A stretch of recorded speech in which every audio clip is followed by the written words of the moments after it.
What's the smartest payback you pulled without getting caught? I moved into this off-campus house with 3 other girls I'd met through a university housing group. 2 were fine, but the third girl, let's call her Ellie, was the actual worst. From day 1, Ellie was taking my stuff without asking. At first it was just food, which was annoying enough BC I was on a super tight budget. But then she started borrowing my clothes and returning them with stains, stretched out, or sometimes not at all. I confronted her multiple times, but she'd always play dumb like, OMG, I totally forgot that was yours, or I was gonna wash it tomorrow, but nothing ever changed. The breaking point came when I noticed my birthday money was missing from my drawer. It was $200 my grandma had sent me, and I know exactly where I put it BC I was saving it for a trip. When I asked Ellie about it, she got all defensive and was like, are you seriously accusing me of stealing? She made this huge scene in front of our other roommates, crying and saying I was bullying her. Classic manipulation. They all took her side BC, she was the emotional one, and I was the cold one who didn't hang out with them as much. I knew 100% it was her, but had zero proof and couldn't afford to move out mid-semester. I was beyond furious, but realized direct confrontation wasn't going to work with someone like her. I needed to be smarter. So I started planning. I noticed Ellie was obsessed with this guy named Jack who lived in the building next door. She was constantly talking about him, following his socials, and trying to run into him accidentally. They'd hooked up a few times, but he clearly wasn't interested in anything serious. She was convinced they were meant to be together, though. I never told anyone, but I had actually met Jack at orientation before I knew Ellie existed.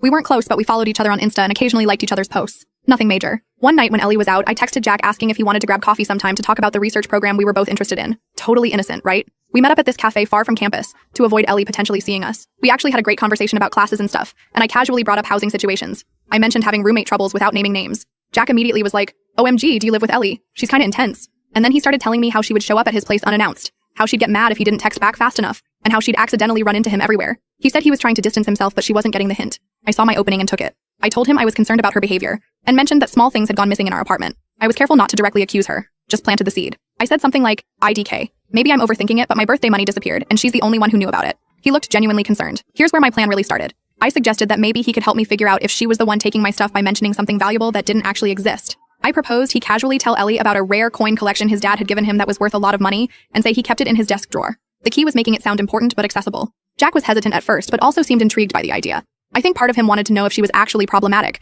or if he was overreacting. We came up with a detailed story about the coins and how they were family heirlooms. The next week, Jack texted me saying he'd mentioned the coins to Ellie when they ran into each other. He said her eyes literally lit up when he described them. 3 days later, Ellie asked me if I wanted to go to a party at Jack's building. I declined, saying I had to study. As soon as she left, I texted Jack a heads up that she was coming over. He had already set up his trap. An old cigar box in his desk with some random foreign coins inside and a hidden webcam pointing at the desk. His idea, not mine. The next morning, Jack sent me the video. It showed Ellie waiting until Jack went to the bathroom, then immediately going to his desk, finding the box, and pocketing several coins. When he came back, she suggested they go get food, clearly wanting to leave before he noticed anything missing. I knew I had her, but I didn't confront her directly. That would have blown everything up and she'd just deny it. Instead, I had Jack message her saying he knew she took the coins and had proof. He said he wouldn't tell anyone or press charges if she returned everything she'd ever taken from others, especially me. That night, Ellie came home looking like she'd seen a ghost. She went straight to her room. The next morning, I found an envelope with $200 outside my door. Over the next week, various items of my clothing mysteriously reappeared in the laundry room.